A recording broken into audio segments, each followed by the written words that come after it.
Hello, my name is Aaron and this is tutorial 6. In this tutorial we'll be covering some simplistic functions in order to get your game up and running fairly quickly with the default settings. These default settings can be overridden with the previous techniques covered in earlier tutorials, but these are provided for convenience.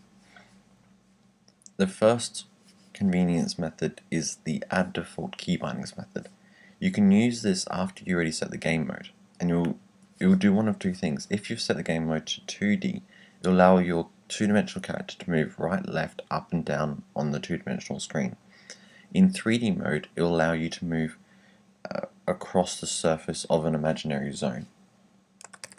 So we can use the add default keybindings method, and that will allow us to move around in our scene.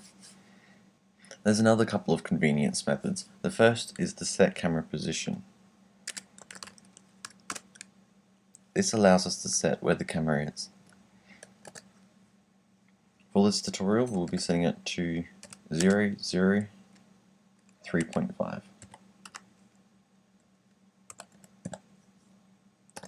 We can also set the camera rotation, likewise. And we'll set it to -180. Finally, we want something in our scene to look at. There's no point being in a scene if we've got nothing to look at. To create a new planet, we need to create a planet generator.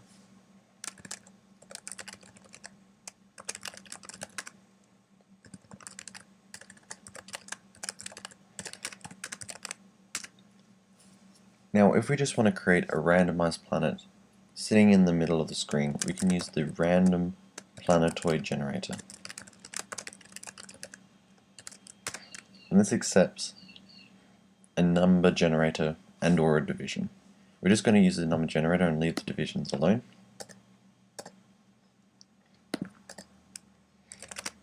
The number generators come in varieties of flavors, and you can see it in the documentation. The number generator we're going to be using is a constant number generator, which basically spits out whatever number you give it in the first place.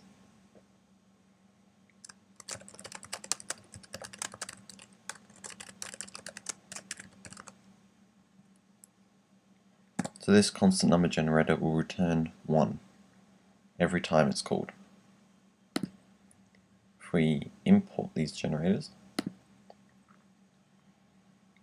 then we can finally make our planet by using the make planet maker command. If we run our engine now and select tutorial 6, we will find our planet in the middle of the screen.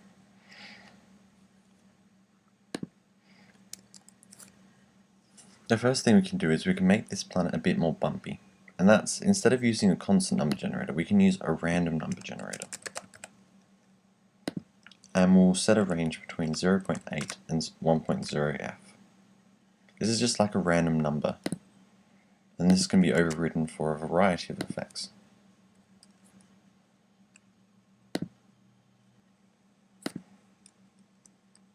We can move around the sphere and see it's nice and random on every side. Cool. Now we'll move on into a bit more complicated spheres. The next type of sphere we're going to make is a height map sphere. In order to get a height map sphere, we need a different type of planetoid generator. This one's going to be a directed field planetoid generator. A directed field basically means that each individual unit of the sphere is being directed towards a direction, is being pushed towards a direction. And so we've got a variety of options. Because we just want to give it a single string to define the height map,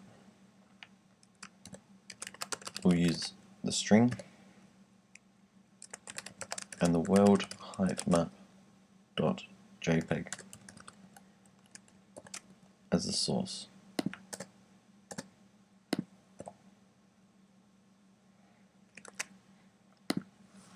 If we run this again, we'll see that it's loaded in Australia, and above that it's loaded in Asia, and below that is Antarctica, but it does look a bit boring at the moment, and that's because it's not very colourful. To make it colourful, we can just apply a second parameter that defines what the colour is. And so if we use the Earth living texture,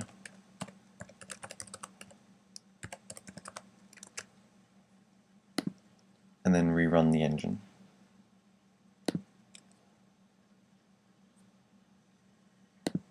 we'll find a very nice planet Earth replica.